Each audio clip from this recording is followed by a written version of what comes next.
嗨，大家好呀，欢迎收看今天的视频。前两天咱在那期欧吼的视频开头要了个3连，然后我就发现我的创作激励涨了不少，平时一天也就是40多块钱，而那天之后竟然变成了90多块钱，这真的是印证了那句老话，也就是会哭的孩子有奶吃。其实看我往期视频的这个播放量就可以推断出，我大概至少是有1万多个活跃粉丝的。所以假如你们是真的喜欢看 UP 的视频的话，还请养成3连的好习惯。怎么说，这样也可以保证我有着一定的基础收入，不用停更去厂里打螺丝了呀。然后我们今天的正片呢，就是来看一看那些内核的炮艇能否阻挡住一支机械化部队的进攻。在这里我们选择的地图呢，还是上一期的这个圆山港。你们可以看到它是有一片海，就是可以在这边召唤海军进入战场，然后这里呢又有一条小的河流，然后这一次我给我们这个兵牌里放了一些就是二战末期到越战之间美军研发的那个打火机，也就是最近安东新更新的那个就是喷火小艇，它是可以开到这个内河里的。不过在占领这片区域之前，我们是召唤不了海军的，所以在此之前呢，我还是得派一些步兵在这个城镇里打巷战。敌方这个兵牌和我们是一样，都是上一期那个章太丸大战全小将时章太丸的那个首都警备部队，所以这边敌人是有 M48 的，我可以把这个速度给减慢，然后拉近给你们看。我前2期录制啊，都是那种实况式的，就是一边录一边说，就一边玩一边说，那样直接录制的。然后我发现那个观赏效果不是很好，所以这一次我就发现了这个游戏它是有回放功能的，所以这一次我们可以不用专心去指挥，把所有的精力都拿来去看这些单位看这些单位近距离的表现，甚至还可以隐藏这个 HUD。 你们可以看到这一大堆的 M48 进入城里之后呢，是被我的2个这个拼音，这个韩语的读音我也不知道什么，反正应该就是那种正规军里的那种最基础的机械化步兵吧。他们每个班呢都有带有这个 M72， 这个 M72 好像是一次性的吧，带有24支，24支，就是4个班一共加起来有24支这个筒子，在这个城镇里呢就把这一堆这个 M48 给暴揍了。然后这边我们看这个大地图的情况呀，就是这个 AI 中等难度的 AI， 它指挥这个机械化部队还是挺猛的，派了一堆这个侦察小鸟开视野，然后中间有大量的 M48 配合步兵想要突破我们这个城镇，后方呢还有这个 KM106 这个炮火搁这打。但是呢，你们要知道，这些步兵一旦进入城镇地形就是非常猛的，只要我们给他提供这个足够的这个反坦克筒子，他就能帮我们挡住这个可能是当前世界上最先进的吧，就算是2022年的这些我们人类造出来的那些先进的主战坦克，进到这个城镇地形，我估计都能被这个 M72 筒子从侧面或者是背面给它偷掉。然后我们接下来快进，因为我们今天的主题是看看这些就是小船它能否阻挡机械化部队的进攻，所以城镇里的战斗并不是我们今天的主题，我们直接就快进。这里我的点数也够了，所以就叫出来了一堆这个东西。战雷里这玩意儿的中文名称叫打火机，然后它这个英文名呢真就是 Zippo， 就是打火机的意思然后这里我们看这边这2台不是打火机的型号啊，它是105，就是它的船体前面有一个类似于8吨的炮塔，装的是应该是一个105毫米的榴弹炮，射程有16000多米，还是挺猛的。然后这个小船的侧面呢，包括它这些主炮塔之类的地方都加的有这个栅栏装甲，它就是可以阻挡那些 RPG 啊之类的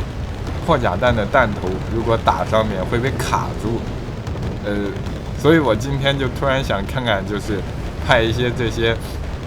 小船在这个河流里能否建立一条防线来阻挡敌方的攻势。然后这里这个 Zippo 型号的已经开到这个战场了，它的船体中间这2个小的炮塔是喷火器，然后最前面这个大的炮塔呢是一个40毫米的博福斯，60倍镜的，应该跟2战时期的那个博福斯没什么区别。然后这边他们在用博福斯打这个 M48， 如果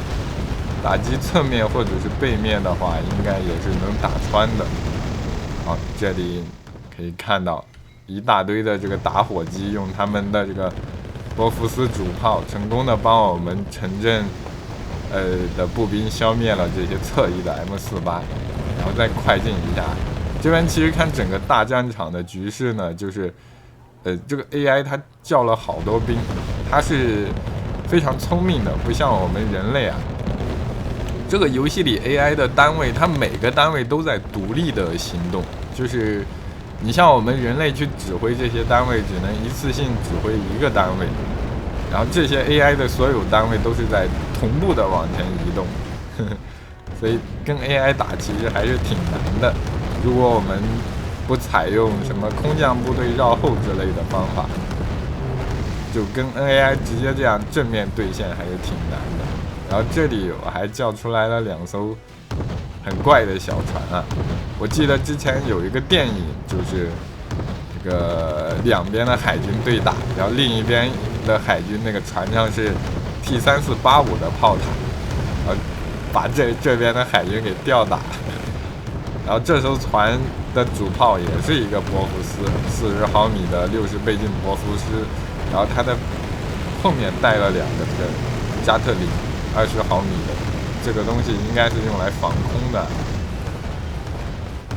它应该是一种目力防空的加特林机炮。我不知道在海战中它有没有拦截敌方那个反舰导弹的能力，反正在这里它就疯狂的在侧面刮痧，帮我们刮这个城里的 M48。我们再快进一下。其实打到这儿啊，我的防线就已经有一些崩了，因为我的还挺笨的，我的大脑就有点像是什么单核 CPU 一样，就指挥着我就指挥不过来了。然后这边我叫出来了一堆这个105炮的这个小内核艇，我让他们搁这边，就是它的射程有1万多米的，我让他们给我打这个火力支援在后面，把这个 HUD 隐藏掉。你们可以看到大量的炮弹从我方阵线的后方飞了过来。这要是敌方视角的话，他们肯定搞不清楚这些火炮是从哪儿打来的，他们万万想不到我们的这个炮啊是一堆船。这里还有这个上一期视频我听大家说这是从意大利买来的菲亚特小车，也是被我们的这个105火炮的支援给炸懵了。然后此时呢，我发现侧翼又组建了一支机械化部队准备突破，然后我让这些105火炮就炸这个地方。你们可以看到这大量的小兵被炸得很惨啊！有105火炮炸在地上，这个效果是很震撼的，就算是没有击中他们，也会把他们给打得惊慌失措，就不敢前进了。然后战斗进行到大概是23分钟的时候吧，我这个城镇里的防线就彻底的崩溃了。敌人这个大量的部队，你看他们的这个部队源源不断的从后面赶往前线，这里一堆这个机械化部队小车配合着坦克往前线冲。然后我索性呢就打算把这个城镇给放弃了，因为我已经攒到了足够的点数，叫出来了大量的这个内火艇，这些小船，这个场面是非常的震撼啊！这些使用105火炮的船呢，就靠在这个河岸的边上等着，然后让这些打火机型号的往前游啊。游到这个地方的时候，因为这个桥梁它有一些太低了，船是过不去的，所以我的这个防线呢就只能到这儿为止了。好嘞，战斗进行到这儿，这个我城镇里的步兵就彻底的被他们给消灭干净了。现在他们大量的这个机械化部队，小兵下车了往前走，包括这个运兵车也在往前冲，就是吸引我们这个小船的火力。但是我们这个打火机它可不是专业对付你们这些轻步兵的嘛，就大量的这个凝固汽油，这个喷火器就往这个城镇里喷，这个场景就像末日一般啊！它这个喷火器的射程还挺远的，靠这种压力把这个燃料给抛物线喷到这个城镇里，这个城镇瞬间就变成一片火海。我们把 UI 打开就会发现，冲到这片区域里的敌方单位就已经全部被干掉了，然后剩下有一堆铁头瓦还在往前冲。我们可以把视野拉近看一下，这个 M48A3，我不知道它有没有三防系统，但就算有三防系统又怎样？它走进这个火海里之后，它啥都看不清，又是浓烟又是这个火光的，直接给它照的，它啥都看不清。然后更不用提这些高温可能会损坏这个动力舱啊之类的，脆弱的部分。然后发动机也是需要氧气的，这个火海中的含氧量应该是挺低的。这里他们还叫了这个预备军，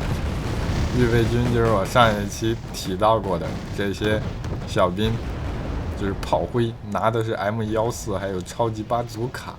这就是朝鲜战争时期的装备了，有些寒酸啊。这里大量的.50小卡车，按理来说啊，这些敞篷的车进到火里不就没了吗？然后在这儿他们竟然还能顶着这个火焰往上面冲啊！右翼这边敌人派了一堆陶氏小鸟，趁着我这个防空阵地疏忽啊，我没有防住这个港口这一片，他派了一堆导弹小鸟来打我的一个小艇。但按理来说，如果没有串联装药的战斗部的话，打中我这个栅栏装甲，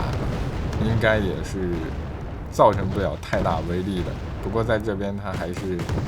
打掉了我几艘船。其实打到这儿啊，我的很多这个内火艇他们的这个炮弹都打空了。不过呢，我在这边停的几艘船，他们应该是蹭到了我停在岸上的这个补给卡车的补给，所以他们的博福斯还有炮弹。然后这5、6、7、8艘船嘛，就用他们的博福斯不停的开火，不停的开火，把敌方的这个 M48打的是疯狂的惊慌失措。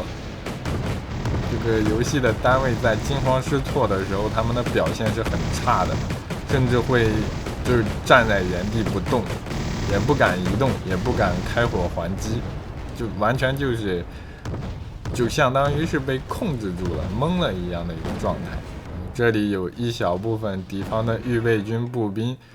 成功的顶着我们的炮火压制，绕到了后方的这个城镇里。但是这边这2台打火机啊，他们的主炮就博福斯虽然打空了，但是它的这个燃料还很多。等一下再发现这个后方绕后的步兵之后，他们就可以直接喷火，这个火焰直接喷到城镇里，把这些建筑物都给烧塌了。我不知道这个游戏里对建筑物的这个防御力的设定如何，如果是这些被烧塌的建筑，可能给步兵提供的掩护就没有那么强了。然后这里绕侧的这个炮灰部队也被我们发现了，这个火焰刚落到城镇里，这些建筑物就变成废墟了，比炮击还管用。这里还有一小队，还不怕死，还搁这儿慢慢的跑。然后这个游戏里的步兵在城镇里也是不会受这个地形的影响，他们会直接穿过这个院墙啊之类的障碍物，直接穿过去。其实刚玩这个游戏的时候，我对这样的抽象设定就挺不满的。我觉得这样不科学。但其实现实中的话，步兵在巷战的时候也是会带有一些爆破装置，他们会就是炸墙，直接给自己开出一条捷径来，遇到墙就炸墙，遇到墙就炸墙，所以也还是比较合理的吧，它的这个设定。然后这一队预备役啊，遭到了3台打火机的围攻，瞬间就消失在这个火海里。然后正面战场就更不用说了，敌人派了大量的这些炮灰车，M113扛着无后坐力炮的 M113开进这个火海里就被烧死。然后战斗进行到这个最后几分钟的时候啊，我的电脑突然开始卡顿，我也不知道是因为这个火焰特效太过夸张了，还是因为战场上的单位太多了。然后由于我给这个点数设定的是任何一支队伍提前达到6000点的点数就会胜利，所以这边你们可以看到我已经5700多点了，我是注定要赢的。然后这次的对战呢，也就说明了这些内火艇他们是真的非常强大。其实他们就相当于是一个个的这个武器运载平台，一个较大的船体呢，上面可以部署各种各样的炮塔，就很像2战早期的那些多炮塔神教的理念，不过用在船上是更加的合适。而在遭遇坦克的时候呢，他们的博福斯和喷火器虽然不能对坦克造成什么明显的伤害，但是由于这个船上搭载了大量的武器，他们同时开火时的那个效果还是非常震撼的，就很有可能会让这个坦克成员的车组陷入这个惊慌失措的一个状态。所以本期视频测试的结果呢，就是这些老旧的炮艇呀，即使是放在现代也能去暴揍这些机械化部队。好了，我们本期的看个乐视频到这儿就结束了，最后不要忘了你的3连，我们下个视频再见。